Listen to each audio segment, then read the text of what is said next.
All right, well, let's welcome back Matt Berry. As you know, the Cowboys played their final game at Texas Stadium back in December. Matt, the Ravens got to ruin that party. Yeah, a little bit. That was kind of a bad start. It didn't exactly close on a high note. But lucky for Cowboys fans, though, there were 37 seasons full of memories and an auction to grab a piece of the history, which made one fan a very happy man.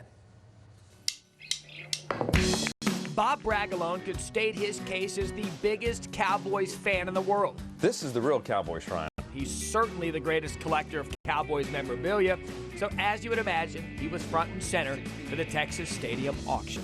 I was pretty excited, and at the same time I was disappointed because I heard there was going to be more in the auction than there ended up being. For example, the head coach locker and the Super Bowl banners originally were at one time thought to be in the auction.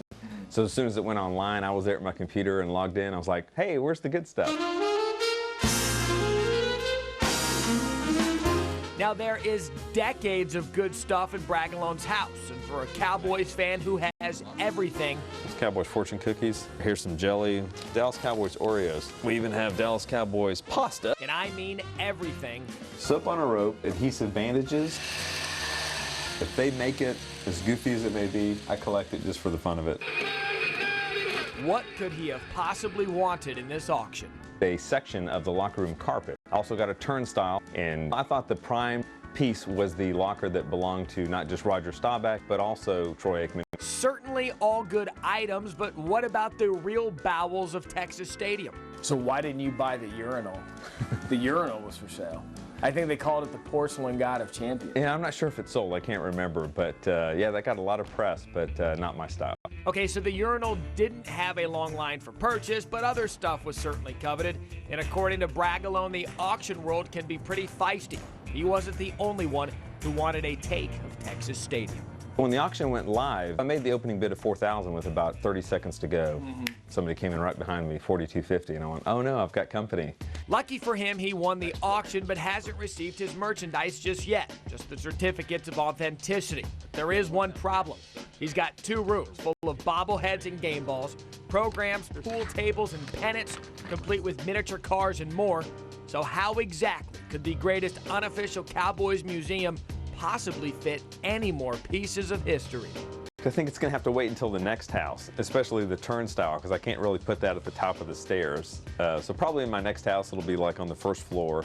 And I do want the turnstile to be the new entrance to the Cowboy Shrine. So Jerry World may be impressive, but Bob's Cowboys Palace is certainly something to see. And like the hole in the roof or the Landry statue, his never-complete collection has its signature piece. I think one of my favorite pieces is the Tom Landry fedora. So you can see that it was well worn. It's Tom's size, 7 1/4. Here it says designed expressly for Tom Landry. Tom Landry was just always the epitome of grace and class. And I grew up a Landry and Staubach fan. And when I was finally able to get a true game-worn Landry fedora, I think that's probably the crowning achievement in the collection so far.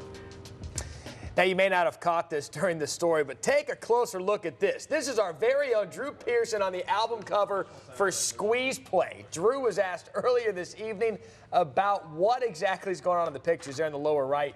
His official response was no comment. We also saw some classic Drew Pearson pint glasses, and I believe even a Drew Pearson bobblehead doll. You know, we should come out with an album. We would have a great album. No. We'd have a great album cover. This is enough. This is enough. What would it be called? Bad singing. I can't even think of it, man. Don't put me on the spot like that. Sorry. I'm bad enough doing this. All right.